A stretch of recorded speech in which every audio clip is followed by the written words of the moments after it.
All right, let's talk about Kalos. You know, the place with the fancy tower, the great fashion, and a history so completely messed up, it's a miracle they managed to invent anything, let alone the croissant. So today, we're going to be your sarcastic tour guide through this beautiful, beautiful train wreck of a region. A place where the biggest exports are big dreams and even bigger disasters. You ready? Let's get into it. So, where do we even begin? Well, how about with this little gem of a quote from a local hero? I mean, this guy, Lysandra, he's a tech genius, a fashion icon, and just look at that hair. It's magnificent. And he's here talking about a world of beauty, no strife, no struggle. Sounds pretty good, right? So philosophical, so elegant. Yeah, spoiler alert. He's talking about genocide. Wiping out a huge chunk of the population because he finds them, aesthetically displeasing. And honestly, that's Kalos in a nutshell for you. It's a 3,000-year story of really pretty ideas that are, when you actually think about them for more than 5 seconds, absolutely terrifying. So to really get what makes Kalos tick, we've got to go back. I mean, way back, like 3,000 years back. This is where it all started, with the region's, let's call it original sin. A huge war, and one king who made one of the worst decisions in recorded history. Okay, so picture this.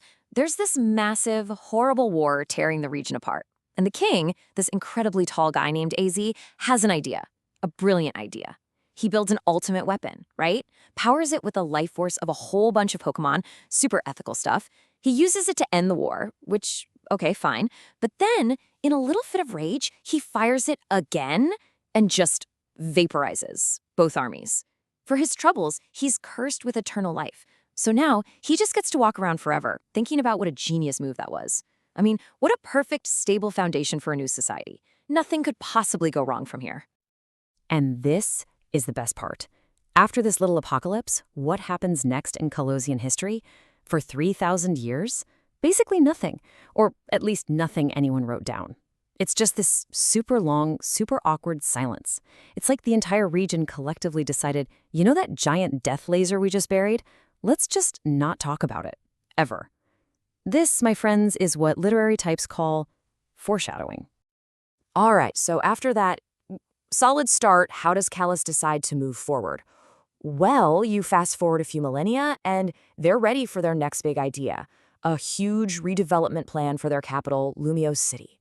I mean, after 3,000 years of doing nothing, what could possibly go wrong with a massive construction project? And look at this goal. This is what they're aiming for in the upcoming Pokémon Legends ZA. Create a harmonious environment for humans and Pokémon. Aw, isn't that sweet? It's all about beauty and progress and everyone getting along. You know, a really nice sentiment for a place with a, let's just say, volatile past. But here's the kicker. This whole plan, it's based on a real thing, Haussmann's renovation of Paris back in the 1800s. And that project was, to put it mildly, a complete mess. The guy in charge just flattened entire neighborhoods, kicked thousands of people out of their homes, and spent a truly insane amount of money. So what's the Kalos version looking like? Oh, just paving over nature to make the city bigger. Which is, and I'm not an expert here, probably not the best way to stay on the good side of Zygarde, the Pokémon whose entire job is to protect the ecosystem. It's like they're actively trying to repeat history's biggest mistakes. Okay, so that's the ancient past and the near future. But what about the Kalos of right now, the one we see in Pokémon X and Y? Let's take a little trip, shall we? A quick tour of some of the most scenic spots. Let's see if we can't find some of that classic Kalos darkness hiding just under the surface. First up, Sillage City. Check out the slogan, the city of peaceful strolls. Sounds nice, doesn't it? Little coastal town, you can ride your bike around. What could be more pleasant? And yeah, it's got a nice beach, you can buy a bike, all that stuff. But the real claim to fame for Sillage City is this insane story. A few years back, a real-life scientist wanted to expose how easy it is to publish junk science. So he wrote a totally fake paper called Sillage City COVID-19 Outbreak Linked to Zubat Consumption. And guess what? A real journal published it. So yeah, the legacy of the City of Peaceful Strolls is fake pandemic research. Perfect. All right, let's try another one. Maybe we'll have better luck here. Anistar City. The starry city marking the hours. Ooh, that sounds mystical. It's got that giant, mysterious sundial. It's beautiful. Surely there's no soul-crushing sadness lurking here, right? So you get to town and you can buy a hat, look at the sundial, and then you meet this old man. He's a widower, totally alone, and he just asks to borrow one of your Pokémon for a little while, just for some company. You do it, because you're a good person. Then you go off, become champions, save the world, the whole deal. You come back later to say hi, and he's passed away. And there's your Pokémon in its Pokeball next to a thank you note for easing his final moments. So yeah, you just performed end-of-life care in a kid's game. Fun for the whole family. Welcome to Kalos. You know what? We need to take a quick break to talk about this thing. This Pokemon, Barbaracle, is basically Kalos in a nutshell. Let's just break down the name. Barbarian, a historical slur for foreigners, and Barnacle, a freeloader that just sticks to stuff. So its name literally means offensive pest. It's like the region's mascot, just needlessly aggressive and kind of a jerk. And all this brings us right back to where we started, to the man with the great hair and the terrible ideas. The guy who is the living embodiment of everything we've been talking about. A man obsessed with beauty who somehow landed on genocide as the solution. Let's talk about Lysander. So who is this guy? Well, first off, he's a descendant of King AZ, so that idea's basically run in his blood. He's the CEO of a huge tech company that invented the Holocaster. Think of it like the iPhone of Kalos. He also happens to believe humanity is ugly and needs to be pruned. And did we mention the hair? The man is so committed to his brand that his hair is shaped like his favorite Pokémon. That's dedication. Naturally, his plan is to finish what his great whatever grandpappy started. And when you break it down, it's just so perfectly Kalos. Step 1, become a tech billionaire. Step 2, use that money to run a doomsday cult full of people in ridiculous orange suits. Step 3, dig up that 3,000-year-old superweapon. Step 4, use your own invention to tell the entire world you're about to destroy it. And step 5, try to kill everyone in a final, very stylish tantrum. It's basically the tech bro approach to apocalypse. Very disruptive. So, after all that, how many successful apocalypses did he manage to pull off? That would be a big, fat 0. Yep. For all his planning, his style, his big speeches, he got taken down by a 10-year-old. He ends up buried in the wreckage of his own evil lair. Just another beautiful Kalosian dream that ends in a pile of dirt. So, what's next for Kalos? After 3,000 years of war crimes, deep-seated sadness, and villains with amazing hair, where do they go from here? Well, if you guessed another huge, ambitious project that's doomed from the start, then congratulations, you've been paying attention. Hey, remember that Lumio City redevelopment plan we talked about? The one with the whole harmonious future thing? Well, now that we know what we know about Kalos, what do you think redevelopment really means?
talked about, the one with the whole harmonious future thing, well, now that we know what we know about Kalos, what do you think redevelopment really means?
So let's look at who's involved here. You've got the humans who want a bigger city, you've got the corporation who wants to make money, and then you've got Zygarde, the Pokémon that is the literal guardian of the entire planet's ecosystem. I'm just going to go out on a limb here and say that building a giant city on its front lawn might just tick it off. Look, based on everything we've just discussed, I've run the numbers. And my official projections for this redevelopment plan look something like this. There's about a 60% chance of seriously angering a land god, a 25% chance of another massive power outage because it's Lumiose, and let's be generous, a 1% shot at that harmonious future. Yeah, I think we all know how this is going to end. In Kalos, the smart money is always on catastrophe. And there you have it. That's Kalos, a gorgeous place that is just stuck in a loop. From an ancient king with a death laser to a modern CEO with another death laser, they just keep making the same fabulous mistakes over and over again. So what is it? Is it a 3,000-year-long tragedy? Or is it just proof that the best punchline in history is just telling the same joke again, only louder? I'll let you think about that one.